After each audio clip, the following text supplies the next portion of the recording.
Racist officers slapped cuffs on a black woman. But not just any woman, a high-ranking military general. And one phone call? It shattered their careers, like glass under pressure. The click of the cuffs echoed like a gunshot through the still air of that quiet street. "You're resisting arrest," one of the officers growled, yanking her arm behind her back with force that screamed power trip. People nearby stopped in their tracks, jaws dropping, as they watched the scene unfold. A woman, tall and commanding, shoved against the hood of a police cruiser. Her back remained straight. Her chin lifted. Her composure? Unshaken. Even in chains, her presence was powerful. Then she said, voice cool, controlled, yet cutting like a blade, "You just made the biggest mistake of your careers." And within just 20 minutes, those two officers? They would be begging for a second chance. In less than an hour, the Pentagon would ensure they'd never wear a badge again. Ever. Her name? General Naomi Carter. Not just any officer. A decorated strategist, a battle-tested leader, fresh off a classified mission overseas, returning home to brief the Pentagon. She was on a routine stop, just wanted a cup of coffee to clear her head. But this was no battlefield she'd trained for. Here, the enemy wasn't in a foreign uniform. They wore blue, carried badges, and judged by skin before asking questions. They'd had eyes on her the moment she stepped out of her sleek black sedan. "Suspicious vehicle," one whispered, giving her car the side eye. Then came the "you fit the description" line. Classic. Predictable. Dangerous. She challenged them. Firm, but calm. "Why am I being stopped?" That challenge? It triggered them. And suddenly, cuffs. Force. Disrespect.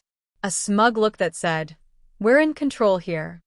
But what they didn't know, Naomi Carter didn't bow to intimidation. She didn't rise through the ranks of national defense by staying silent.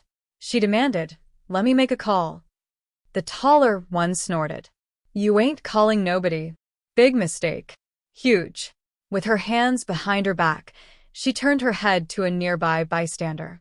Eyes locked. Tone sharp. She recited a string of digits like a codebreaker in a war room. "Dial this. Now." The bystander hesitated, then obeyed. The phone rang once, twice, then Pentagon's secure line. And suddenly, the officers froze. Faces drained of color. What they heard next, it hit them harder than any siren ever could. "This is General Naomi Carter. I've just been unlawfully detained. Badge numbers 4-8-7-2 and 5-1-9-3. I need immediate confirmation of their authority." The panic in the air was palpable.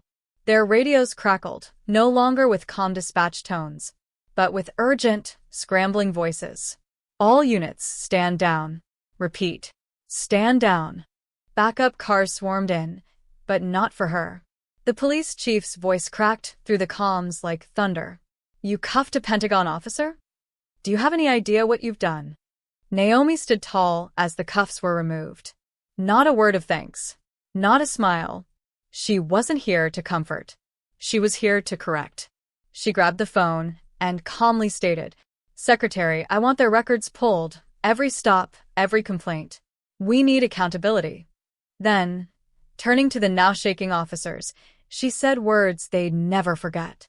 "You profiled the wrong woman today." By sunset, they were suspended. By the end of the week, charged. And the next morning, as General Carter strode into the Pentagon, TVs across the country played footage of those officers being led away, not in glory but in shame. Because respect doesn't come from a uniform. It comes from character.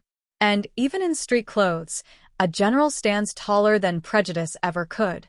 If this story hit you right in the heart, smash that like button, collision, and drop a karma in the comments below, backhand index pointing down. Justice isn't always loud, but when it speaks, it echoes.